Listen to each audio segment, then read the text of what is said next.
Despite February being a short month, I finished 8 books in February, including 2 books of the month. There are chapters below if you want to skip around, but let's get started. Nightmares and Dreamscapes is a short fiction collection by Stephen King, but there's nothing short about this collection. It's over 800 pages, 24 different stories in here. This is part of my Stephen King short fiction project that is an ongoing thing I started about 2 years ago. I'm going through all of his short fiction compilations, anthologies, and giving reviews. So you can expect a full review for this book sometime in the next few weeks. But the thing that I've really appreciated about this experience, because most of these are rereads, is that I feel that King is actually perhaps better or at least more consistent at the short form than his novels. Granted, I love his novels. Some of his novels are my favorite of all time. He is one of my favorite authors, but I'm really gaining just a lot of appreciation for King the author and his craft in this short fiction collection that I'm reading. This one in particular, I mentioned there are 24 stories here, and the scope is off the charts. There are tremendous amount of different genres, and even within genres. Like, late in this book, there are 3 works in a row that are all crime fiction, but they're all extremely different from one another. One is like this Marlowe-esque crime noir 1940s type of detective story. One is actually a Sherlock Holmes Dr. Watson story. So he really just kind of is able to, in this short form, kind of flex his chops as a writer and to show that he has a lot more scope than just kind of the guy that writes the scary things that sells a lot of books. So I'm really enjoying this discovery of or rediscovery of all of these works. Granted, this is not my favorite collection of all of them. It's probably a second tier collection for me, but it's still extremely consistent. And that's what I've really found with the shorter works. He doesn't really have any like really bad stories in there. This one may not have as many great ones, but all of them are very, very good. And I enjoyed just going through this over the last few months and can definitely recommend this one. I still think Night Shift is his best short story collection, but Nightmares and Dreamscapes is definitely fantastic and I can definitely recommend it. Let's go next to another short fiction collection, and this is When the Women Come Out to Dance by Elmore Leonard.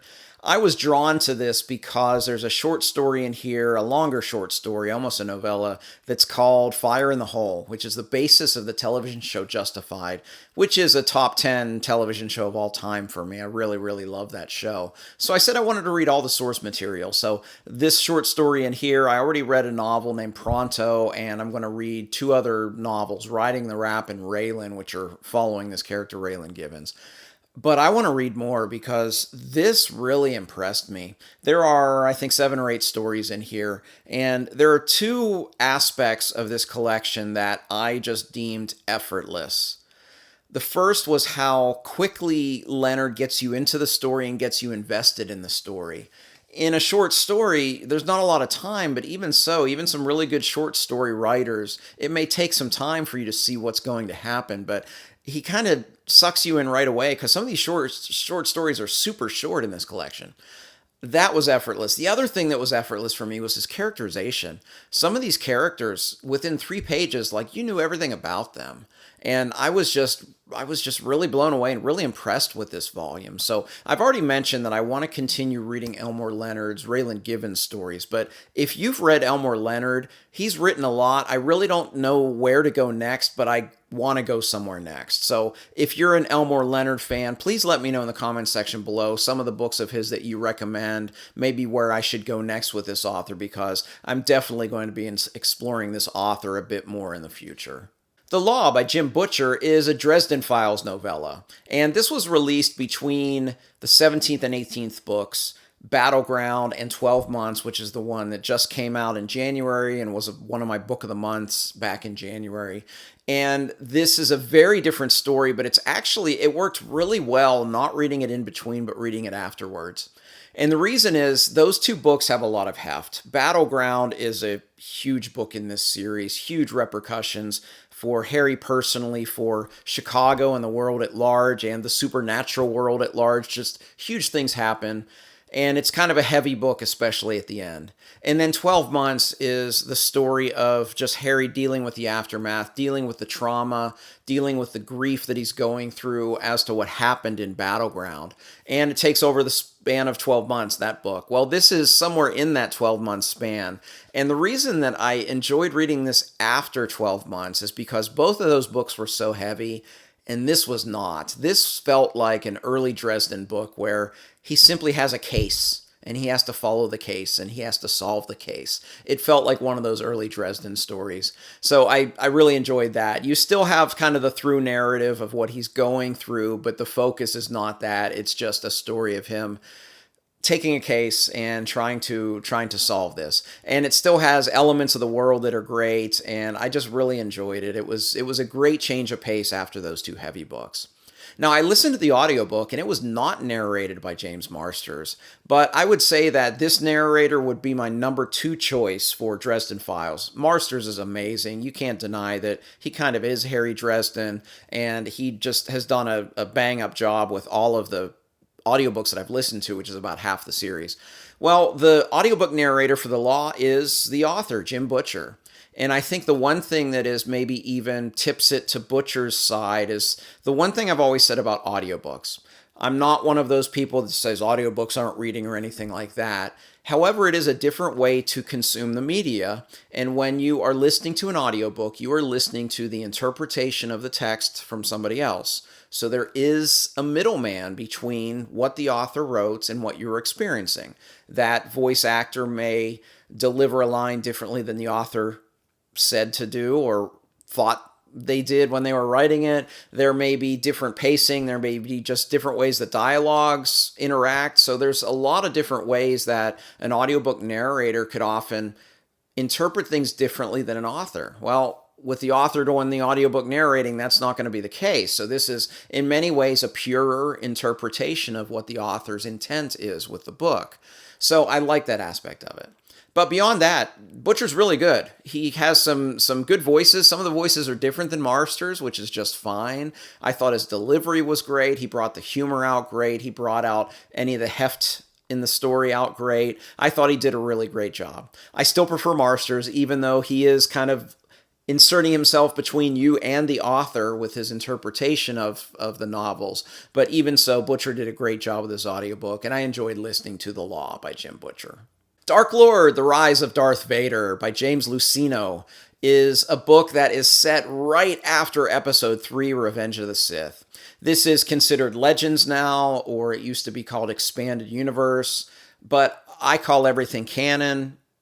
If I haven't talked about that on the channel before, here we go. It's all canon. These are stories from a long time ago in a galaxy far, far away.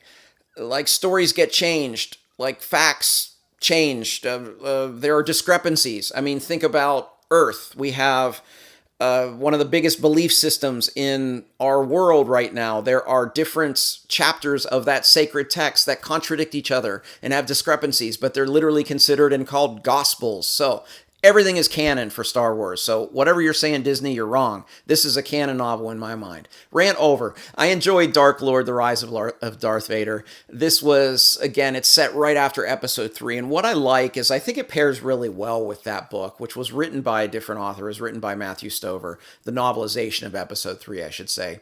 What I like about both of these is you get so much more of the interior Darth Vader.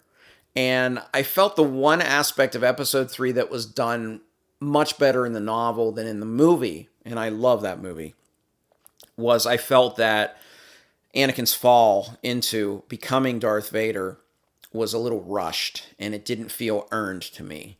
But in the book, it 100% does, because you see his thoughts all the way building up to this monumental moment. And here, what's interesting here is that it's not like a light switch, like, okay, mask on, I'm Darth Vader now. You see that he is still struggling with aspects of this. And it's not that he's it's not that there's like regrets or things like that, but he's really angry and he's really frustrated, and you get all of that. And I thought that Luceno did a really good job at just portraying that inner turmoil, which just had to be there for this character. They're not going to go from light switch moment from this to this. That aspect of the story was great. I felt the story was a little long. A lot of the story has to do with Darth Vader hunting down a few Jedi that survived Order 66, and I thought some of it was a little bit long. But overall, I thought it was really great. At one point, I thought Luceno was going to kind of soften Darth Vader and make it a little less dark, but he didn't, and I'm glad. I mean, be true to the character. Don't be revisionist. The biggest complaint I have with this is something I always praise, is that I love Star Wars audiobooks. The production values are fantastic. There's soundtrack, there's special effects. They get incredible audiobook narrators. And listen, this audiobook narrator is very good. His name's Mark Thompson. I haven't listened to one by him before, but there were two voice choices that literally pulled me out of the story every single time those characters were on page. I thought his voice acting with the legacy characters was very, very good. You know, when you saw Yoda or Anakin or Obi-Wan, any of these characters, you heard their voices, and I thought he did great with those. I think the only one, he wasn't a very good Wookiee, but that's kind of hard. So he gets a pass on that. But there's a character that came on screen, and literally my first thought was, oh, John Wayne's in Star Wars? I mean, it was literally like, I can't do an impression, but like, imagine John Wayne saying, you know, we should go to Tosche Station to get some power converters or something like that. It was just like, oh my goodness. And then the whole story, every time this character showed up, my mind is thinking, oh, John Wayne's in Star Wars. So that ruined my immersion. Then there was another character that was literally Mike Myers' character, the father in So I Married an Axe Murderer, with like the most caricature Scottish accent ever. Anyway, those two voice choices honestly hurt my enjoyment of this audiobook, but I do recommend this book. I'd say maybe not listen to the audio, pick up the paperback or something like that. But I did enjoy the book as a whole. Tark Lord, The Rise of Darth Vader by James Luceno. Return of the Griffin by J.C.M. Berne is the second book in the Hybrid Helix series. I read the first book, Wistful Ascending, in December and absolutely loved it. I really loved the setting and the world building and the character Rohan. I really enjoyed the character quite a bit. This felt like a sophomore slump though, because a lot of the things I loved most about that book weren't in this book. The exception being the character. The character continued to develop, there was more depth to him, and you got more kind of character revelations about his backstory. So I really liked that part of the story. But one thing I really loved about Wistful Ascending is I love the setting. It was on this space station, which was a sentient space station, which in and of itself is fascinating. And then because we were millions of light years from Earth, we were getting all these different cultures and aliens and things like that, and just the world building and the universe building was just so interesting to me, and it was so enjoyable. Well, this was Avengers Assemble on Earth, and it just wasn't nearly as interesting, unfortunately. It felt very mundane and a little bit generic, unfortunately, because the story is there's something coming out of the Pacific, and the very strong superhero types in the universe have to come and help save the Earth from these beings. And Rohan goes back and he helps. It's still a very good book, though. It's fast-paced. There's bits of humor in here that make you laugh out loud, and the story itself is fine. But I just felt that it was a decided step down from Wistful Ascending. Now, I did read the blurb for Book 3, which I do have on my TBR shelf right there, and I'm excited to see we're back on the space station. So I'm hoping that maybe like Dresden Files, the Book 2 is a little bump in the road, and it gets better after that. I liked this book, but it was definitely a step down from the first book, in my opinion. I do want to thank the author for sending this to me. I really am enjoying the series as a whole and look forward to hopefully rebounding from Book 2 in Book 3, which is called Blood Reunion. Forbidden Knowledge, The Gap into Vision by Stephen R. Donaldson is the second book in the Gap Cycle series. I'm currently buddy reading this with Jonathan from Words and Time. And in many ways, this book felt like the first book in the series. The first book was about half probably the page count and word count as this one, and it really was just more of a character study and kind of a setup book for this. And this is where we get full-blown space opera. Well, I already shot a full review for this. It'll be out in a week or two. But that one has spoilers, so let me give you some spoiler-free thoughts for this. This is where the grimdark space opera starts, and we get kind of like a space chase, and we get some really interesting world-building elements. We get some really interesting aliens. They were definitely a highlight of this. And we still follow these three characters. One of the characters goes through a major transformation in this book, which is going to be interesting going forward. But the one aspect of the book that I hoped was gone from the series was I was hoping the abject violence, especially instances of SA, would be gone, but they're not, unfortunately, in this book. They are less frequent and less graphic, but they're still there. So in many ways, this is still a hard book to read. The other thing that's a challenge with this book is 95% of the characters suck. Not that they're bad characters, but that, like, you're not going to like these characters at all. And Donaldson's leaning into that. And it's one of those, like, there's very few characters to cheer for in this story. But I'm really enjoying the kind of the way that the characters are going through changes. He said one of his motivations in this series is to take a hero, a villain, and a victim and to have them change their roles. And you're seeing that, but I was told in the comment section of a previous video that it will continue to evolve through the entire series, so I'm definitely looking forward to that aspect of it. The other thing I'm really enjoying about this book is I love the influence of Wagner's Ring of the Nibelung, which have been my favorite operas for most of my life. And I'm enjoying seeing those influences upon this story. So this is where the space opera starts. It's a much better book than the first book.